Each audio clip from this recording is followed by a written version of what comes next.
Okay, we stopped here last time. We're still in chapter 18 about machining processes. We stop in the milling. Already finished turning and drilling. Already finished.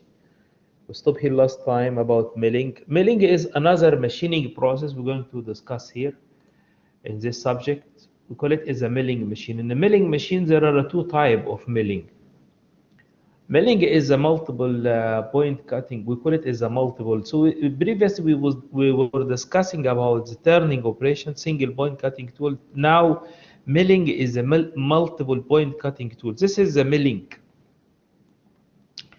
In a milling machine, there are two types of milling. We have two types of milling, either horizontal or vertical. How we decide or how we know that whether it is horizontal or vertical? Horizontal because the spindle is, can you see that? This is a spindle. Here, spindle is horizontal axe. Vertical because the spindle is vertical axe. So we call this one horizontal milling machine. This one vertical milling machine. So horizontal milling machine, vertical. There are two type of milling machine. Horizontal milling machine, vertical milling machine. Definitely you can find that in both there are a table here. Table move in XY direction. Table probably move in XY direction. And Z also XY. Table move in XY and Z direction. This is a workpiece. We're holding the workpiece in the table. And spindle either horizontal or vertical, identifying horizontal or vertical machine or milling machine. Right. The process is done. This is horizontal. Can you see that? Horizontal milling. This is a cutter. This is a cutter of horizontal milling machine. This is a cutter of vertical milling machine. So horizontal milling machine here, as you can see that axe, spindle axe here is horizontal. We call it also peripheral milling. It is horizontal milling, and we call it peripheral also. We call it peripheral milling, horizontal, and also we call it peripheral. Why we call it peripheral milling? Peripheral because the tool cut with the peripheral here, as you can see, tool cut with the peripheral, so they call it peripheral milling. This is the vertical milling. They call it also vertical, and they call it also face milling. They call it vertical, and also they call it face milling. Why? Because the tool here, can you see that? Tool here cut by face. So they call it also face milling. So peripheral milling or horizontal milling, face milling or vertical milling. So this is the tools being used in both types of milling machine. This is the start the horizontal milling. This is a machine, horizontal milling machine. This is, we call it is horizontal milling. We call it peripheral milling. We call it also slab milling. Either any of this is the same machine. Peripheral milling, horizontal milling, slab milling, same meaning, right? You can see that this is a machine. This whatever we call arbor. Arbor is a spindle. They call it like this, arbor. This is the overram. This is a holder. This is a spindle or arbor. This is a tool. We fix tool here. Can you see that? This is a workpiece. This is a vise. We put the vise in the table. This is a table. We fix the vise on the table and put workpiece in the vise. This is a table. This is a knee. We call it this one. We call it is a knee. The table is located in the knee. Table move in X and Y direction. This is the Y. This is X direction, and Z also as well to move up and down. Move up and down. This is two sides. This is a front view. This is a side view. When you look to the side view, you can see the cutter here. This is a cutter rotating. The cutter here is rotating to cut the workpiece. So this is a cutter. This is a cutter. Can you see that? This is a cutter. This is a workpiece. Then cutter here cut.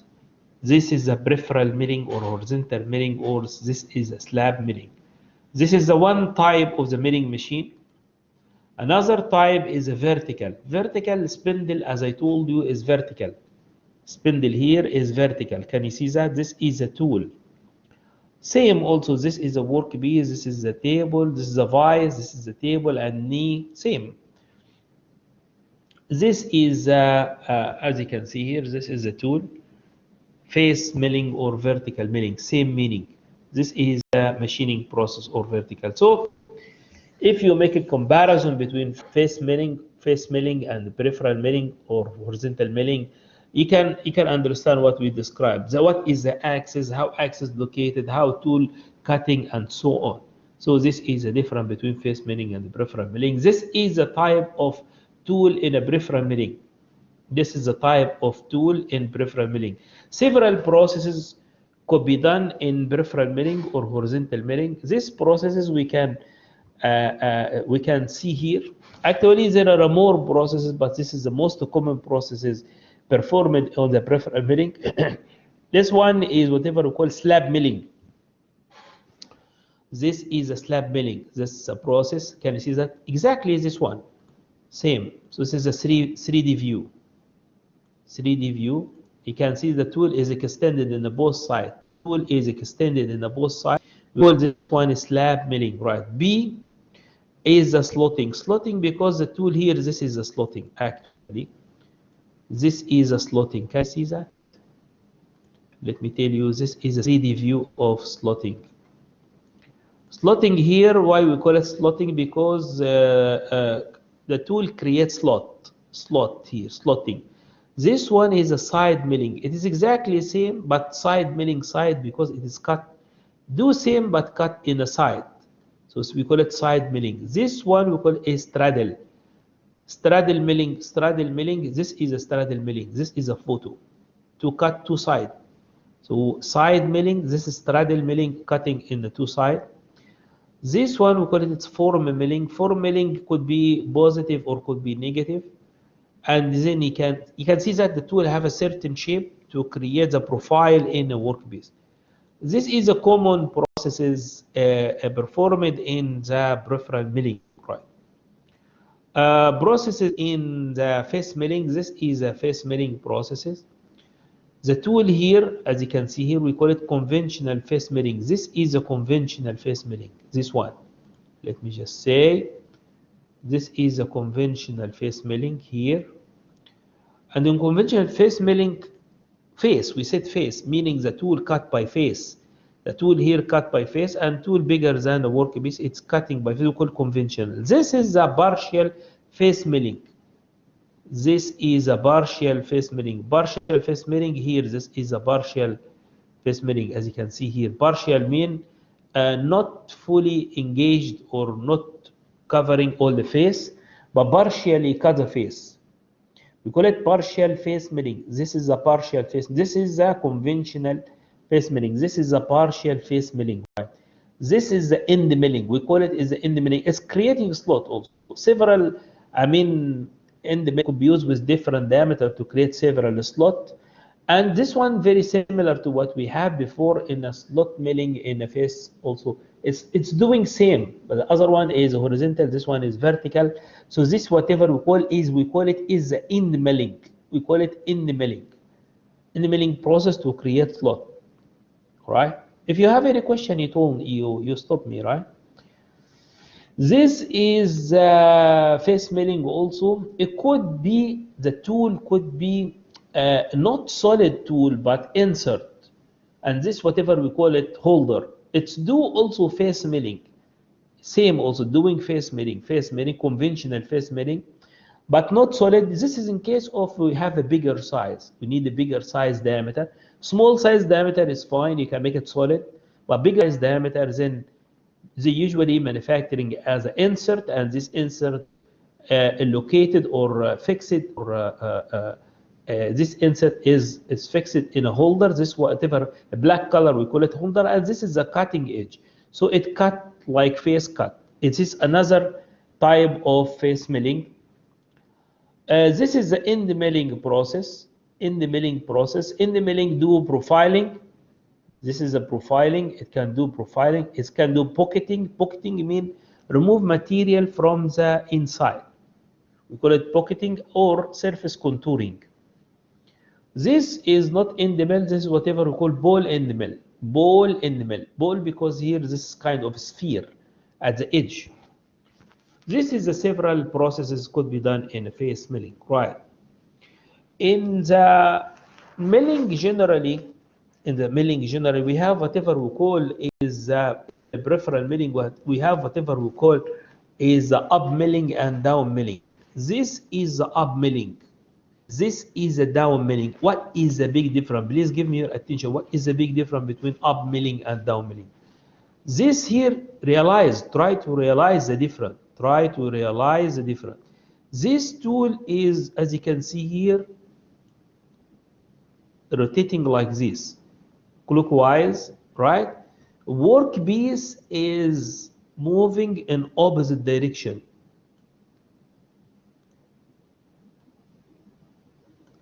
Right? Can you realize this? In the second case,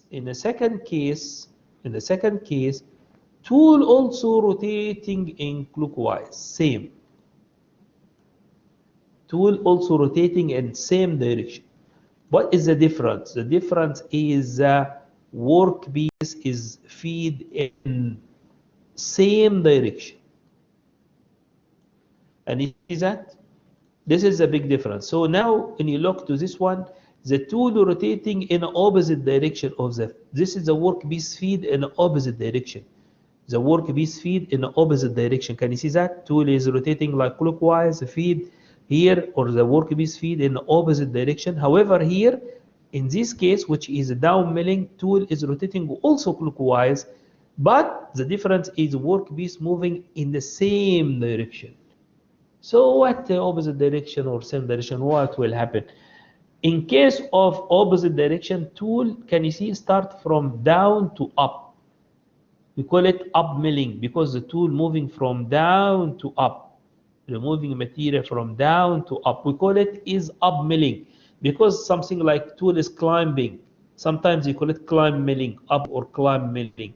So tool is moving from down to up. The other case, when the tool here moving clockwise or moving in the same direction with the feed, tool start from up, cutting, starting from up to down, moving from up to down. So we call it down milling. So same feed direction is a down milling. Opposite feed direction is up milling. Sometimes you call it climb milling. So this is a big difference between. So what is physically? So what does that mean? Up milling or down milling? Okay, we understand now. What is up milling and what is down milling? What is the benefits?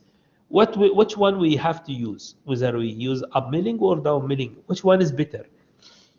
Actually, both have a positive and negative or advantages and disadvantages. For up milling, let me show you. This is the up milling. This is a down milling. So this is the up milling. This is the down. Up milling here, moving up. Down milling, moving down. Right. Up milling, the big benefits of up milling start from zero and cut maximum at the end. So you can see that the force here increase gradually. Force here increase gradually and smoothly from zero cut to maximum. But from down milling, you can see that a tool here cut at the biggest value at the beginning and move to zero. Then here, like this case of down milling, like impacting, hammering the tool, boom, boom, boom, boom. Level of vibration is high here. This one is, we call it is the interruption cutting. This one is smooth cutting. This one is in somehow interruption cutting. Someone said, okay, just make up milling. Why we have to do down milling? Actually, down milling have a benefit also. What is the benefit of down milling? Down milling tend to fix the workpiece in the table, and no need for very tight fixation and very hard fixation of the workpiece. But up milling here, you can see pulling. It tend to try to pull the workpiece from the table, and need very strong fixation. You can see.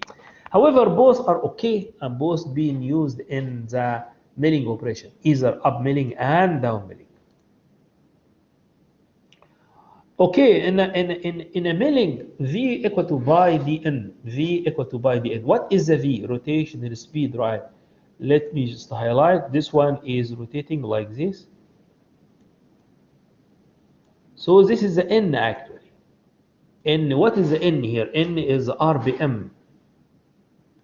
So N here is RPM, rotational speed. So N here is RPM, right? So RPM of the tool. Then V equal pi dn. What is the D? D is the diameter of the tool by dn. So V here is linear speed, right? linear speed. So V here is speed vector. V here is a speed vector, right? Fr is the tool, the workpiece speed, or the traveling or axial speed. So V here equal to pi dn. This is coming from the cutting. This is the cutting speed or rotation linear, the speed vector of the rotating workpiece, right? Fr here, this is Fr. Fr here is the tool traveling speed. Fr here is the tool traveling speed. Tool traveling speed equal to NTF, millimeter per minute. This is tool traveling, the workpiece, sorry, workpiece traveling speed, which is a millimeter per minute. Actually, please realize that here in a milling operation, every single tooth cut, then this one cut and move out, another one cut and move out, another one cut and move out. How many tools cut in one revolution? How many tools cut in one revolution? All of them actually. All tools cut in one revolution. So everyone cut certain millimeters. Then you see that F here, we call it chip load.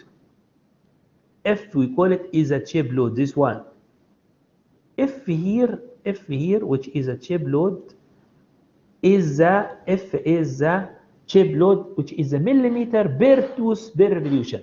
يعني الحبة اللي بتشيلهم أو شوية الماتيريال اللي بتشيلهم every single tooth. So F here for one tooth. Then what is the F? We call it chip load, which is a millimeter per tooth per one revolution. Per one revolution, right? So millimeter per tooth. If you multiply by the number of teeth, get millimeter per revolution, because NT is the number of teeth. يبقى احنا عندنا الاف دي اللي هي المليمتر ب 1 tooth. If you multiply by n, you get millimeter for one revolution, for one rotation, because in one rotation all teeth will cut. Then if you multiply, then F multiplied, then F multiplied NT is millimeter per revolution. Millimeter per. If you multiply by N, you get millimeter per minute. Because N here, I remind you, N here is the revolution per minute. Right? Revolution per minute. This is the N. While this one, NT multiplied by F is what? Is the millimeter per revolution. Okay. So this NT multiplied by F is millimeter per revolution. And N here is revolution per minute. This one N is revolution per minute. If you multiply, then revolution goes revolution. If you multiply together, then revolution goes revolution. Then you get this one will move up. Millimeter will move up. Then you get millimeter per minute. This is the axial speed. This is the axial speed or tool traveling speed. So tool traveling speed is NT multiplied by F in case of milling. Why? Because here we several cutting edge, not only one cut edge like in turning operation, but we have here several cutting edge. Right? Any question? Any question, guys? Is it clear? Okay. To in cutting condition, actually material removal rate. Material removal rate in a milling operation, can you see that? Can you see this is the tool, this is the workpiece? Material removal rate is equal to what? Equal to volume of material removal per time. Volume of material, cubic millimeter per minute. How many cubic millimeter we remove every minute? Equal to D, depth of cut multiplied by width of cut. Depth of cut multiplied by width of cut multiplied by FR. FR, which is millimeter per minute. So cubic millimeter, so millimeter per minute, then cubic millimeters, then DWFR, DW or WDFR. This is the material removal rate in milling operation. WDFR. You must imagine, or not show you this figure. You must imagine. You must have the imagination. You remember all times this one. When I tell you material removal rate, then you have to remember the shape of this one, right? Is it clear? If you have any question, you can stop me definitely. Okay, cutting time. We need to calculate the cutting time. Start first with the peripheral milling. This is a peripheral milling. This is the FR, right? This is the FR millimeter per minute. This is the FR. This is a tool, right? This is a tool here. Imagine this is a tool. This is a front view. This is a tool. This is a workpiece, right? This is a tool. This is a workpiece. Tool start engaged here. Center will be here. Center will exit here, right? Then the distance, tool traveling distance, tool will start the center, for example, will start here, and the tool will exit when the center will be here. Right. Then tool traveling distance from here to here, then equal to L plus A. This is the cutting length. This is the cutting length, and cutting feed, or the feed, the drive. I mean, sorry, the workpiece, the feed speed, or the workpiece traveling or tool traveling speed is FR. Then L divided by FR, the speed here. Probably tool in either, actually some machine tool travel, some machine workpiece travel, but it doesn't matter because it is a relative motion. It is a relative motion.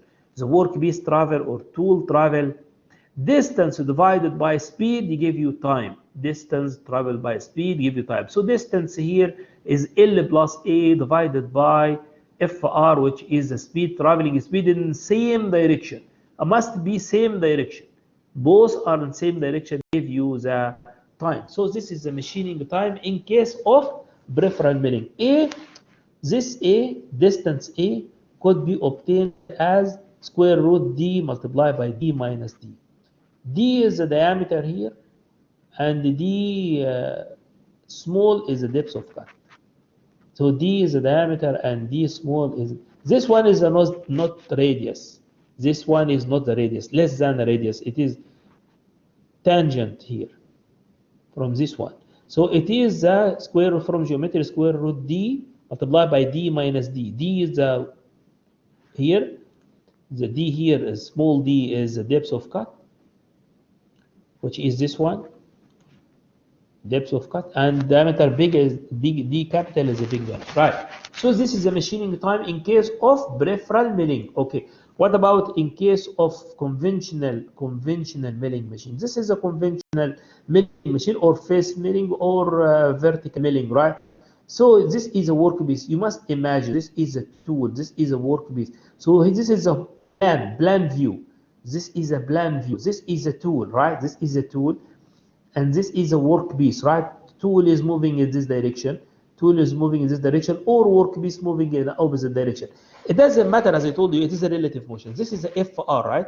FR, workpiece moving in by FR. This is a tool. The tool start here, engaged in a cutting here at this point, and the exit when tool become like this.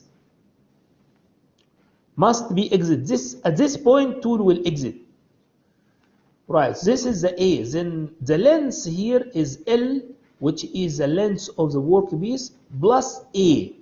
This A is, you call it approaching distance. So this is the A, right? Then the total traveling distance L plus A divided by FR, and A can be obtained from geometry here. In this case, conventional milling, it is 0.5 multiplied by D capital, which is the diameter of the tool, minus square root D square, this one, minus W square, which is the width. W here is the width of the workpiece. Again and again and again, I'm not going to show you the figure. You must imagine. You must be able to imagine. Right, so remember, I put here this one for you to understand, but later in a problem, when we ask you to solve a problem, I'll not show you this figure, right? Next is a partial cut. This is a partial. If it is not full cut, not conventional, but partial face milling, here this is a figure, 3D view. Then this is a plan view. This is the tool diameter. This is the tool diameter, and this is a plan view, and this is the cut. Partial cut, as you can see, I'm not going to cut all the face but partial cut, right? Then tool will be engaged, the center will be here, tool will be engaged here, and then cut center must exit.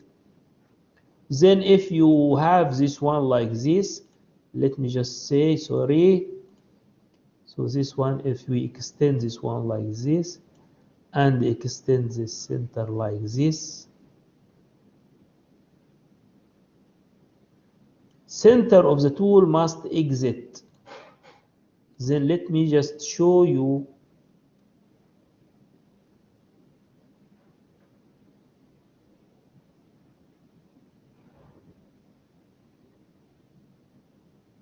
Okay, tool must exit.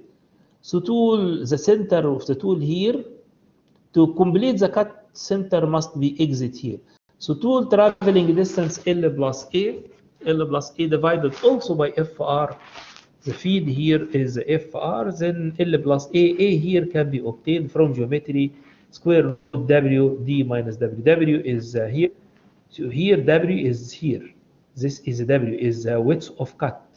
Width of cut, width of cut here. W is the width of cut, which is this one. And the D capital is the diameter of the tool. This is the traveling time or cutting time. This is a machining time in 3 cases in milling, right? This is a problem. Let's read together and understand and solve. Peripheral milling. Then again, I'm not going to show you this one. I'm not going to show you this one. This one here for you to understand later in a problem. No need to show. You have to understand. When I say peripheral milling, this is a peripheral milling. So peripheral milling, right? Milling, you understand immediately. This is a shape. Is performed in a top surface of rectangular workpiece that 400 millimeter long by 50 millimeter wide. 50 millimeter wide, this is a 50 millimeter wide, and the 400 millimeter long. Length here is 400 millimeter, and width here is 50 millimeter. The milling cutter 70 millimeter, diameter of the cutter 70 millimeter, and has 5 teeth. Here this is the teeth, number of teeth are 5. NT here is 5. It overhangs width of the part in both sides. Definitely overhand width يعني extended from both sides. A cutting speed V. Cutting speed which is equal to by dn. Cutting speed is 60 meter per minute. Chip load, what is a chip load? Millimeter per tooth. Chip load F. Chip load F, millimeter per tooth. Right, millimeter per tooth is given. Depth of cut is 6.5. This is the depth of cut. Depth of cut here given 6.5. Determines the machining time and the maximum material removal rate. Machining time and material removal rate. Machining time, put the equation. Put the equation immediately. As you know, this is a peripheral milling, then machining time equal to L plus A divided by FR. And A equal to square root D minus D. D is the depth of cut and D is the diameter of this one. Okay, this is, we know depth of cut is given and diameter is given. Then A we know. L here also given 400. Then L here, let me just highlight. L here is 400. L here 400. Depth of cut also is given, which is 6.5. And the diameter is given also is diameter is, where is the diameter? Cutting diameter is 70. This is the diameter, right? Okay, so then what is the problem? FR, we need to obtain FR. So what is FR? FR not given here. FR not given here. We given here cutting speed. V is given. Then okay, FR, put the equation of FR. We need to know what is the FR. FR is missing. We need to know what is the FR. FR equal to NNTF. NNTF. Right. N here we don't know. We have V. N equal to V divided by D. N here, which is RPM, rotational speed, equal to V divided by D. V given and by D. Then V divided by D. Then you can just obtain N. Then N we know. NT, which is a number of teeth. Number of teeth here given as 5 teeth. NT is 5. And F is a chip load. F is the chip load, millimeter per tooth. Then you apply here, which is the millimeter per tooth. Then you can obtain FR Then you can apply here, you get the machining time. So machining time can be obtained based on that. Material removal rate equal to WDFR. WDFR, you must imagine. WDFR, weights given, and the D depth of cut given, FR we obtain from the previous steps, then you can obtain material removal rate. Okay, this is the solution of the problem. Yes, Abdullah, I'm listening. دكتور اف مو المفروض تكون مليمتر بير توث بير ريفولوشن لانه Yes, it كاتب is. Yes, it is. Yeah, it is per revolution. بدون ما يكتب يعني المفروض اني اعرف Yeah, عنها. no need. Just it is per tooth. Tooth mean per revolution definitely. يعني هي التوث بتشيل ايه الحته دي في الريفوليوشن. لو 2 ريفوليوشن 3 ريفوليوشن 4 ريفوليوشن هتشيل اكتر، لكن بير 1 ريفوليوشن definitely yes. No need to put just millimeter per tooth is enough. But it mean millimeter per tooth per revolution definitely. Clear? Yes, شكرا. That's it. Guys, any question? Okay, that's it. So this is a solution. Milling, horizontal milling and vertical. This is the ordinary milling process.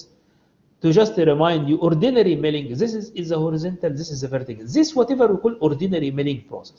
However, they do some modification. Sometimes they added some more modification for the machines, I mean horizontal and vertical, which is common, as you can see, to do more job, to do more function, to improve the functionality. They added some feature to the machines to improve the functionality of this kind of machine. So what? Let me show you this one. Other classification. This one they added here. This one they call it universal machine. It is exactly horizontal, but what is this? They added rotary table able to rotate. Why rotational here? Rotational sometimes very important to provide another axis, to provide another face. For the workpiece will rotate, then you can just get another face. So rotating table here added some more functionality. This one also vertical machine, ordinary vertical machine, but here make ram moving. Ram moving here actually provide another functionality to do some more, I mean, cutting in a workpiece. So here we call it is a ram type, the ram moving. So here tool workpiece is rotating. Here ram is moving and tool is moving in linear direction. As I told you, it is ordinary milling machine, as we know, vertical and the resultant. This is kind of additional modification to this one. This is a simple machine. They call it bit type machine, cheap and simple. Here arbor here being, this is the ram is moved and holder is moved, and here the spindle, horizontal spindle become very simple. They make, as we call it, bit type milling machine to become cheaper machine and available I mean in industry and easily to be purchased in the market. I mean, some other classification as a self-reading, you can just read it by yourself and see what is the additional function. They will not be included in the exam, but please read it. Will give you insight about what modification could be done to the machine to do what functionality, like knee and column type, bit type, planar type, tracker mill type, CNC milling machine. This is one self-reading in page 413. Please read it by yourself and check what is the functionality being added to this machine. Okay, here this is the end of chapter 18. This is the end of chapter 18. Any question generally? Right, so now already we are still in material removing process. Chapter 17 already finished, 18 just finished, and now we're going to talk about chapter 19. Next chapter in material machining or material removal process is chapter 19, cutting tool technology. Chapter 19 talking about tool itself. In this chapter we're going to focus on the tool. tool بالعربي يعني يا شباب سكينة القطع. In this chapter we will focus on the tool itself.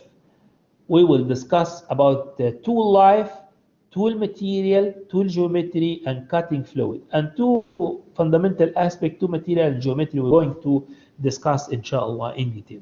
This is the items that we're going to cover and mainly related to tool.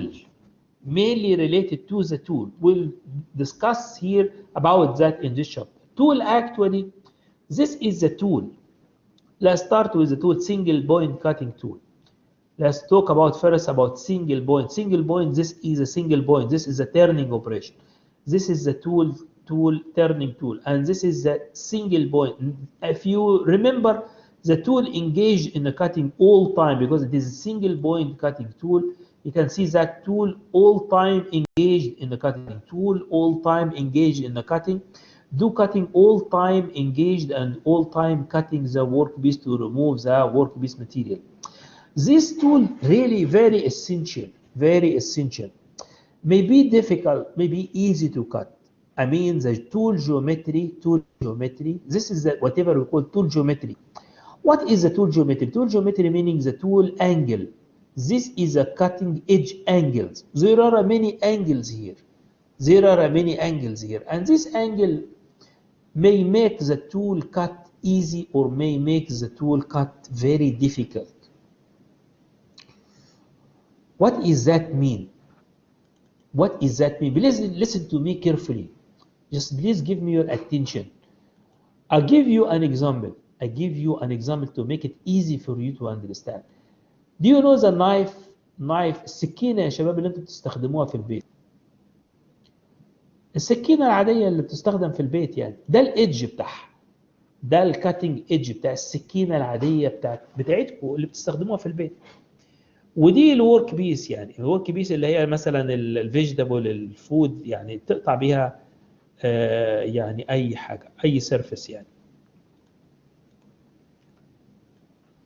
خلاص ادي السكينه بتقطع بيها اي حاجه خضار ميت مثلا فروزن ميت يعني لحمه مجمده يعني ماشي. السكينة لما بتشتري السكينة when you get the knife at the first time it will be sharp. What mean sharp? Sharp mean edge is like this. This is the angle. We call it is the cutting angle. Can you see it is sharp? Then it is easy to cut. When you get the knife for first time it is easy to cut. Why? Because it is sharp edge. But when you use the knife for several time, what will happen? The edge will be like this. Will be weird. Will become like this, become not sharp anymore. This one we call it dull. When you have this kind of shape, the cutting ability of the tool become very difficult, and you need to apply bigger force and bigger effort to cut same food, same frozen material, and sometimes very difficult. Why very difficult? Because the edge, the angle not accurate, or sorry, not sharp anymore. The tool become not sharp, become dull and not sharp anymore. So what to do?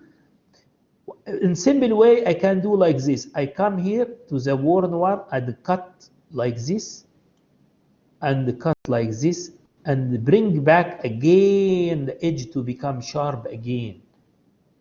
Then when you make it like this, you cut material from here, you cut material, this is whatever we call sharpening.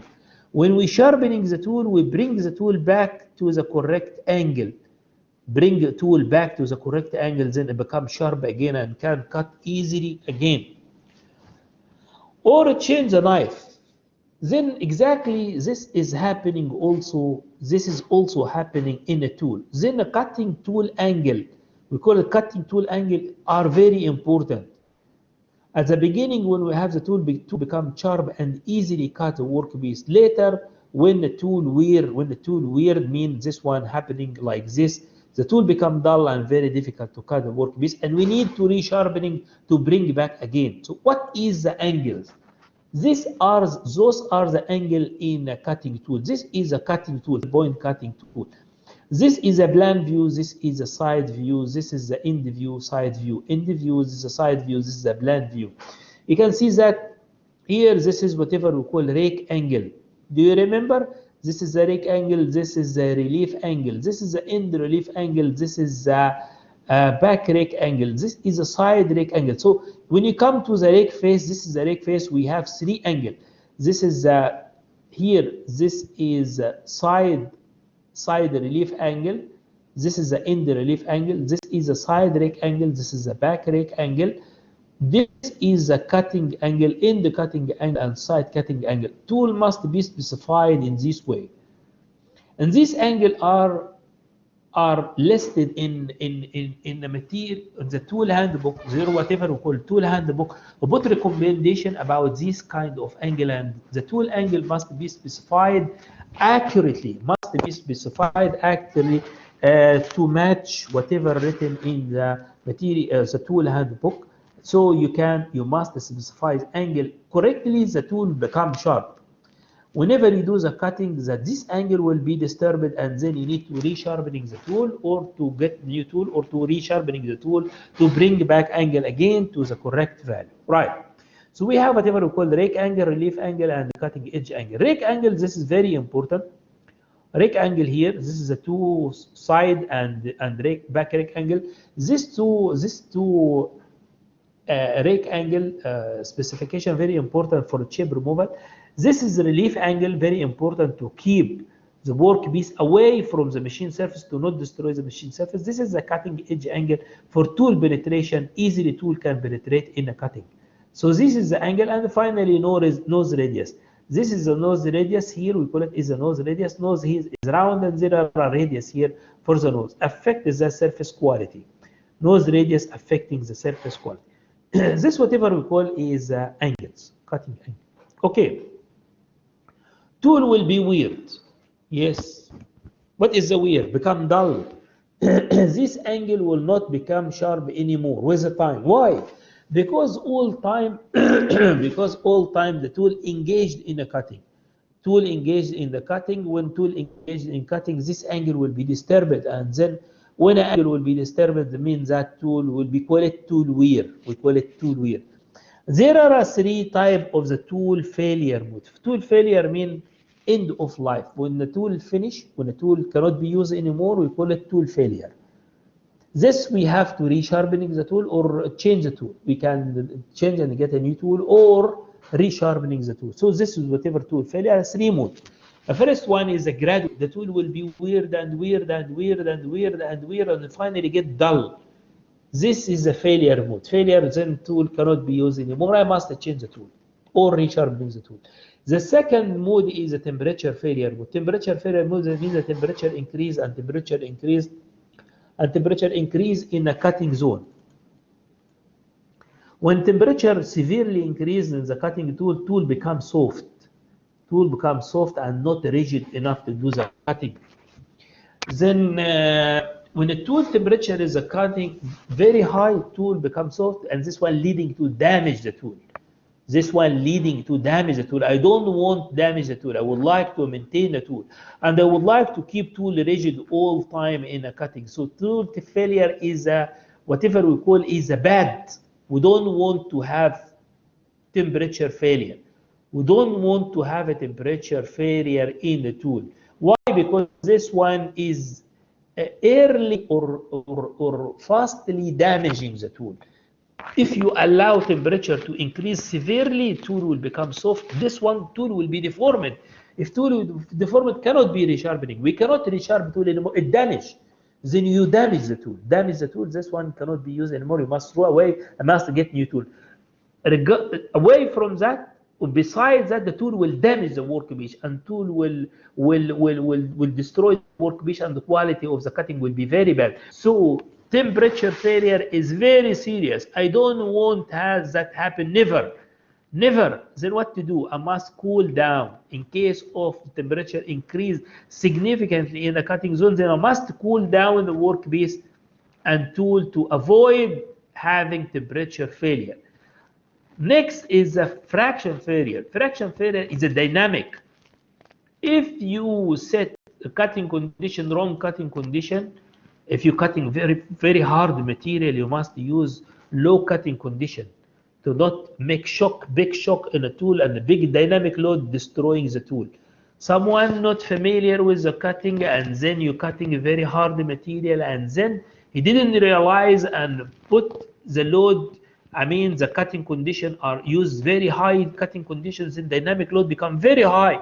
And then suddenly when the tool come to the cut, dynamic load become very high and broken the tool. Broken the tool means no cutting.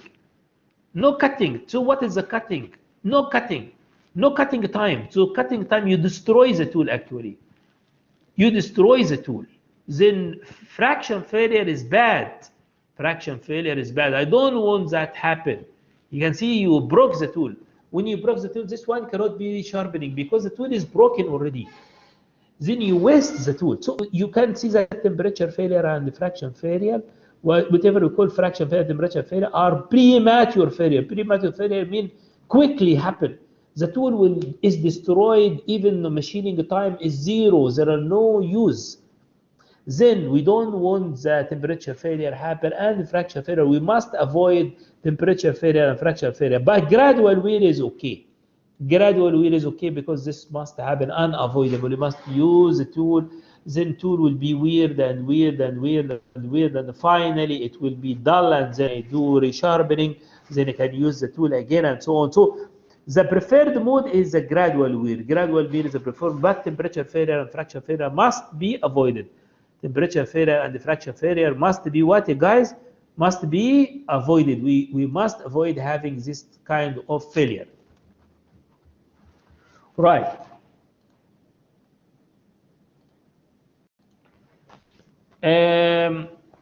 Gradual wear, as I told you, preferred mode is a gradual wear. Right. Gradual wear, there are two types of the wear. Two types actually of the wear happening in gradual wear. We call it flank wear and the crater wear. Crater wear happen here in the rake face. Flank wear happen here in the flank face. This is a flank face, this is a rake face. So this is a crater wear. It's written here crater wear, this is a flank wear. Actually, this is a tool. This is a crater wear, this one. Crater wear. Can you see that? Crater wear, this is 3D view. The crater wear, this is a flank wear. Flank wear in the flank here. Abdullah, yes. Yes, I'm listening. Okay, so we have here crater wear in the crater in the rake face and the flank wear here. So this is a crater wear, this is a flank wear, right?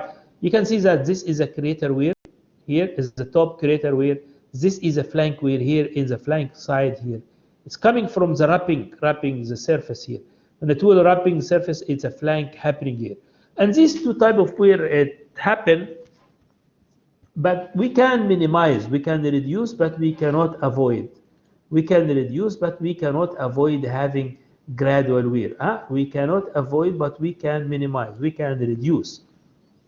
This is the actual photo. This is the actual photo to describe the type of the wear. This is a crater wear, this is a flank wear, this is a flank. Can you see that? This is a crater here in the rake face, this is a flank. In the flank, this is the actual photo, microscopic photo. This is a crater, this is a flank. So flank is here, this is a crater, right? So it's happening with the time. You can see by eyes. You can realize this one by eyes. After you do cutting and cutting and cutting and cutting, you can realize by eyes, you can realize this type of wear happening in the tool. Reason, what is the reason factor increasing the tool? Why we know that? Because we need to minimize. All time we need to minimize the wear. We need to minimize the wear all time. We need to minimize the wear to make it in an acceptable range, or to minimize as we can. Because when you minimize the tool, when you reduce the wear to the tool wear, it means that the tool service life will increase, and this will be better definitely for you. Then you can saving the time. Factor increasing a tool wear. Actually, as you can see here, the time is finished. Then I think I have to stop here. I will stop recording.